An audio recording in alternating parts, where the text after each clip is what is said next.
Ya, pemirsa, terima kasih masih bersama kami di Ayun Siang. Pemirsa, Ibtu Rudiana tidak hadir dalam prosesi Sumpah Pocong yang digelar tim kuasa hukum di Cirebon, Jawa Barat.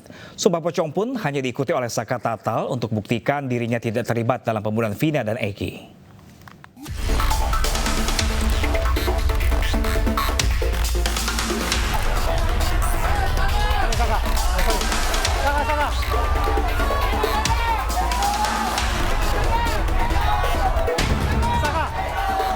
Ayah Eki, Ibtu Rudiana, tidak hadir dalam prosesi Sumpah Pocong.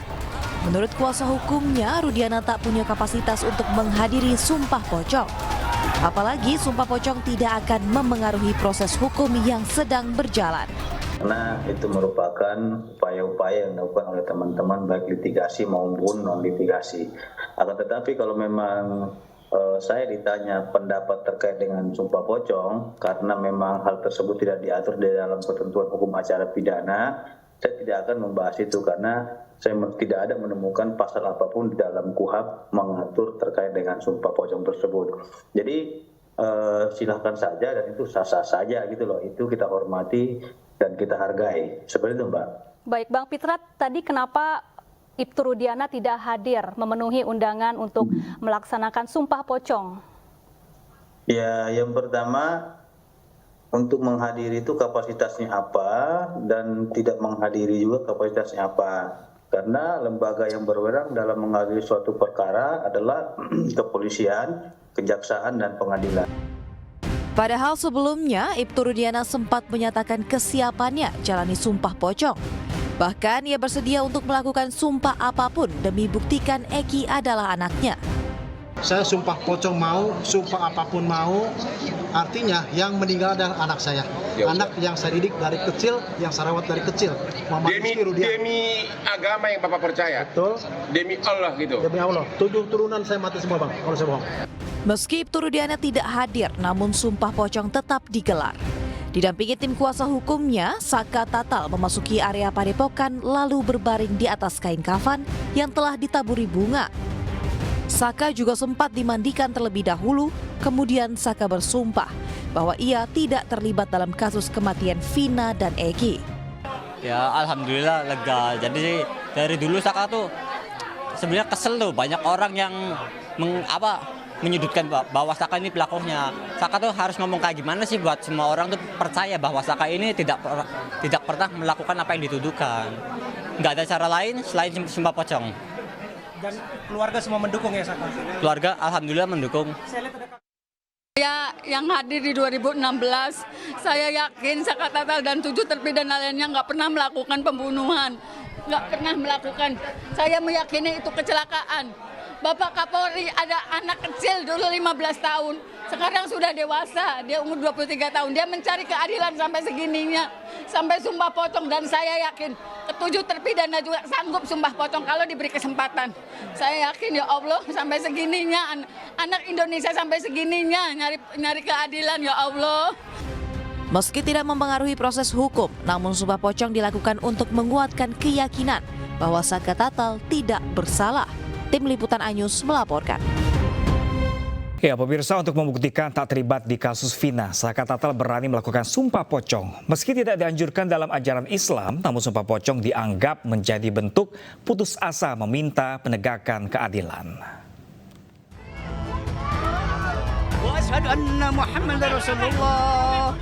Saka Tatal menjalani prosesi Sumpah Pocong di Padepokan Agung Amparan Jati, Desa Lurah, Kabupaten Cirebon, Jawa Barat. Prosesi sumpah ini dilakukan menjawab tantangan bahwa Saka Tatal sama sekali tidak berbohong dan tidak terlibat di kasus Vina meskipun telah menjalani hukuman sebagai terpidana. Melihat fenomena ini, Ustadz Zaki Mirza tidak menampik bahwa Sumpah Pocong menjadi budaya di Indonesia dan rata-rata dilakukan Muslim. Namun Sumpah Pocong lebih baik dihindari karena dalam agama Islam ada konsep sumpah muhabalah, sumpah dengan niat karena Allah. Dalam agama kita, secara konteks agama, bersumpah yang paling tinggi itu adalah mubahalah ya. Di mana biasanya untuk urusan-urusan yang tidak bisa dibuktikan secara logis, dibuktikan secara konkret, atau tidak ada bukti-bukti yang otentik. maka berlakulah sumpah mubahalah, di mana di situ ada saksi dan langsung Allah Subhanahu wa Ta'ala yang menjadi saksi kan gitu. Nah sebenarnya sumpah pocong ini dalam agama kita konsepnya sama dengan mubahalah.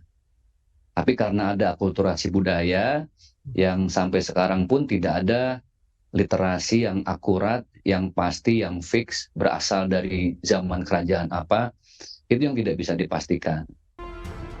Sementara itu, menurut Wakil Sekjen Majelis Ulama Indonesia, Ihsan Abdullah, menyatakan tradisi sumpah pocong merupakan salah satu bentuk keputusasaan dalam memperoleh keadilan di Republik ini.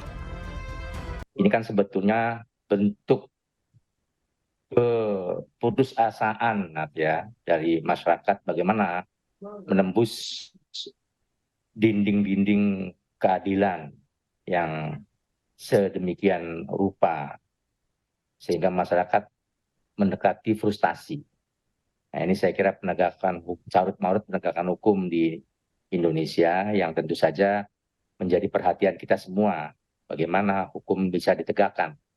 Nah, bentuk lain dari cara memperoleh keadilan karena merasa tidak bersalah tetapi terus disangkakan, tentu ada banyak yang dilakukan oleh masyarakat.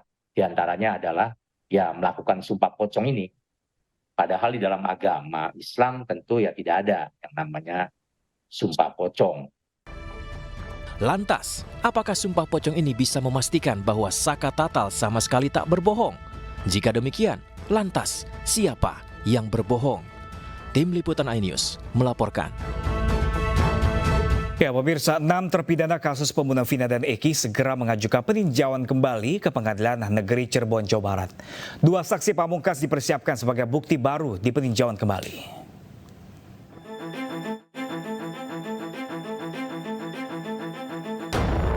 Enam terpidana kasus pembunuhan Vina dan Eki yakni Eko Ramadhani, Eka Sandi, Supriyanto, Hadi, Jaya, dan Sudirman. Melalui kuasa hukum mereka akan mengajukan peninjauan kembali di Pengadilan Negeri Cirebon pekan depan. Berbagai persiapan sudah dilakukan untuk mendaftar ke pengadilan. Bahkan 2 saksi, yakni Ismail dan Adi, sudah disiapkan lantaran mengetahui persis kejadian di malam peristiwa meninggalnya Vina dan Eki. Tanggal 27 Agustus 2016 sekitar jam 10 malam terjadi suatu kecelakaan tunggal di flyover Talun. Nah, ini yang sedang kita periksa siapa itu korbannya. Ya, karena saksi ini sudah menguraikan korbannya, ciri-cirinya yang ditemui pada saat itu siapa, suatu temuan atau suatu keterangan yang sangat baru dan sepertinya ya fakta ini itu bisa dapat membalikkan 180 derajat nasib para terpidana saat ini. Sebelumnya terpidana bebas kasus pembunuhan Vina dan Eki, Saka Tatal telah rampung menjalani sidang peninjauan kembali di Pengadilan Negeri Cirebon. Kini giliran 6 terpidana lain mencari keadilan. Dari Cirebon, Jawa Barat, Miftahuddin, iNews melaporkan.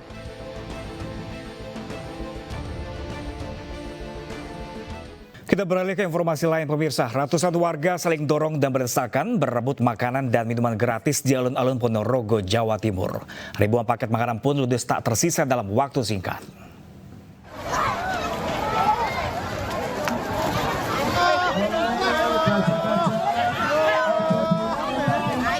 Ratusan warga berlarian mendatangi lapak pembagian makanan gratis di alun-alun Ponorogo, Jawa Timur.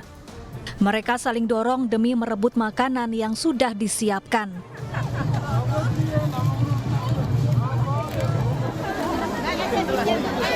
Dalam waktu singkat, ribuan bungkus makanan dan minuman ludes tak tersisa.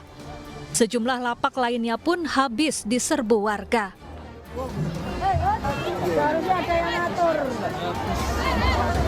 Ratusan pedagang kaki lima menyajikan ribuan paket makanan dan minuman gratis. Para pedagang pun kewalahan karena massa tak bisa dikendalikan. Belum dimulai, udah Pak, lari semua. Ini masih belum, sudah nggak sabar ini kayak Bu penontonnya. Udah nggak sabar Mas. Antusias sekali. Sudah dari pagi ya? Laris manis pokoknya. Sudah nunggu dari pagi atau gimana? Dari pagi, jam sudah di sini setiap hari. Acara bagi-bagi makanan gratis ini merupakan bagian dari perayaan Hari Jadi Kabupaten Ponorogo ke-528 yang digelar oleh DPRD Ponorogo. Dari Ponorogo, Jawa Timur, Ahmad Subeki, iNews melaporkan.